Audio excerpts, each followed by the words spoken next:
प्रत्येक ओडिशावासी को मोर आंतरिक नमस्कार। आज प्रभु आमको जो सुंदर गोटे दिन देखाई अच्छा से प्रभुंर नाम गौरव हो प्रशंसा हो। तत्संगे मुझे आशा करे आपण मैंने भी समस्ते भल थे।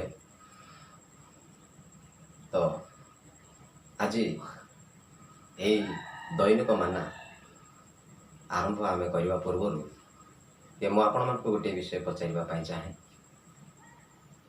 जो एक लॉकडाउन समय रही आम कौन निजक प्रस्तुत करुच्छू कि आम केते समय तांकर वाक्य को ध्यान करुच्छू केते समय आमने तांकर से सम्मुखें रही तांकर इच्छा अनुसार समय बितावछु आमने केते समय आमने तांकर प्रार्थना रे जीवन बिताउछु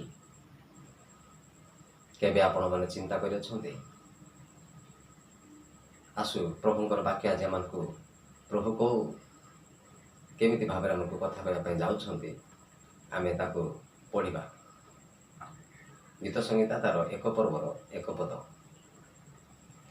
जेउ जन दुष्ट मानक मंत्रणा चले नहीं अबा पापी मानक मार्ग ठिया हुए नहीं कि अबा निंदक मानक सभारे बसे नहीं। तो आम मैंने यही जो एक लॉकडाउन पीरियड प्रभु रखी जो सरकार आज जो देती प्रभु आम को एक समय देते जो समय रे आमे निजक प्रस्तुत होगा। प्रभु कहार अमंगल करती नहीं। प्रभु सब मंगलमय परमेश्वर अटंती जहाँ भी करते आम भल पाई से करते। तो आम मैंने जमती सजाड़ी हेबा जदि आम सजाड़ी है ना आम सजाड़ी हेबा आहुरी तांकर निकटतर हेबा आम निजे व्यक्तिगत भाव में पुणी आम परिवार सहित दुष्ट मानकर मंत्रणा न चली पापी मानक मार्ग ठिया न होइकी अजथार समय न व्यतीत करके आम प्रभुंर ठार समय बितेबा प्रभु चाहती ये जो समय तार दुई पद जदि आम पढ़ा से लिखा जाए मात्र सदा प्रभु व्यवस्था जार आमोद थाए और जे दिवारात्र ताहांकर व्यवस्था ध्यान करे से धन्य।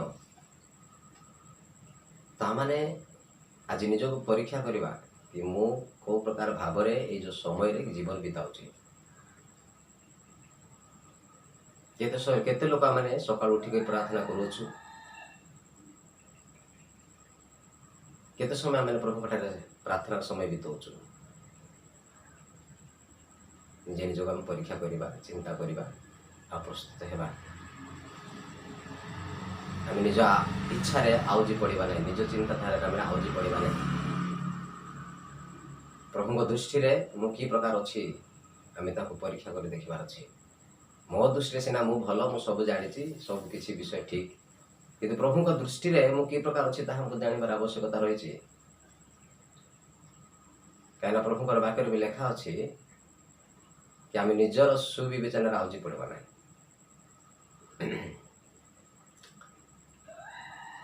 समय अति सन्निकट प्रस्तुत होबार समय आसीगला निजक प्रस्तुत करवा। आसु पदे प्रार्थना करवा। मंगलमय पिता परमेश्वर एत धन्यवाद दिए गौरव दिए मान मोरी तुमरी से महानाम को जे प्रत्येक दिन ये सकाल समय दैनिक माना द्वारा तुम्हें आम को ये वाक्य रूप माना जो दे तुम्हें आम को कथा कहु से धन्यवाद दूचे प्रशंसा करुच्छे।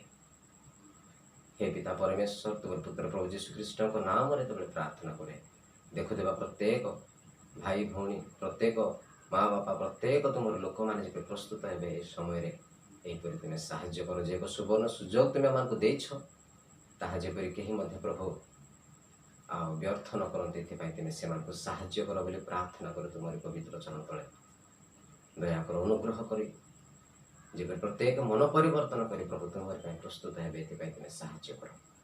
प्रार्थना शुणी उत्तर देछ धन्यवाद दे जीशु नाम मागुछि आमेन आमेन।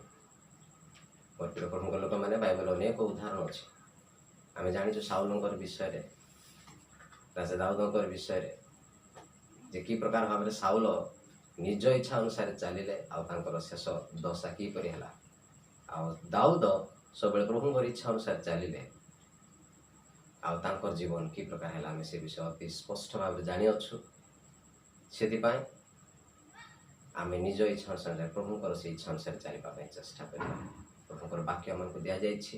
ପ୍ରଭୁଙ୍କର ବାକ୍ୟ ସହିତ ଆମେ ଯଦି ଜୀବନ ବିତାଇବା ଧ୍ୟାନ ସହିତ ନିଶ୍ଚିତ ଭାବରେ ଆମର ଜୀବନ ଆଉ ତାଙ୍କରି ସେହି ଆଗମନରେ ଆମେ ରକ୍ଷା ପାଇବା। ଏ ଜଗତର ମହାକ୍ଲେଶରେ ଆମେ ରକ୍ଷା ପାଇବା। ପ୍ରଭୁ ଆଶୀର୍ବାଦ କରନ୍ତୁ। ମାରନାଦା, ପ୍ରଭୁ ଯୀଶୁ ଖ୍ରୀଷ୍ଟ ଶୀଘ୍ର ଆସନ୍ତୁ।